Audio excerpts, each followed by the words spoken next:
Dobleng saya para sa bawat isa. Inihatid ng Summer Blast 2026. Isang araw na puno ng family fun at all-out concert. Hindi lamang po sa Philippine Arena kundi maging sa Philippine Sports Stadium. Mapa Team Arena o Team Stadium.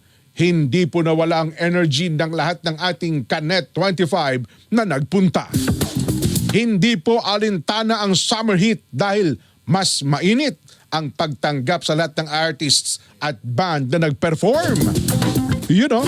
Masaksihan po ang all-out performances mula sa bandang Jumanji, Sugarcane, Over October,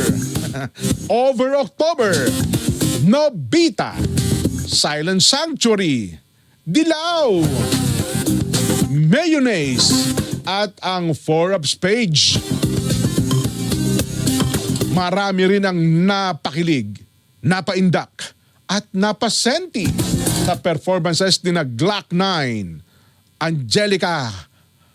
Angela Ken. Lagi ako nagkakamali dito kay Ibang pangalan kasi ang pag nakikita ko kasi itong si Christian Cornista, ang naiisip ko si Angela Ken.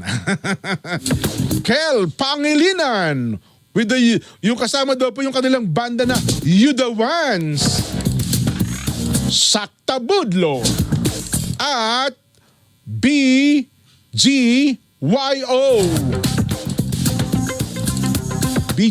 Ang alam ko kasi BYD. Sasakyan. BYD ba pala yun? Ito pala, banda pala ito, BGYO. Maliban sa concert, dinayo rin po mga interactive booth, displays, at may marching band pa. Ganun ha?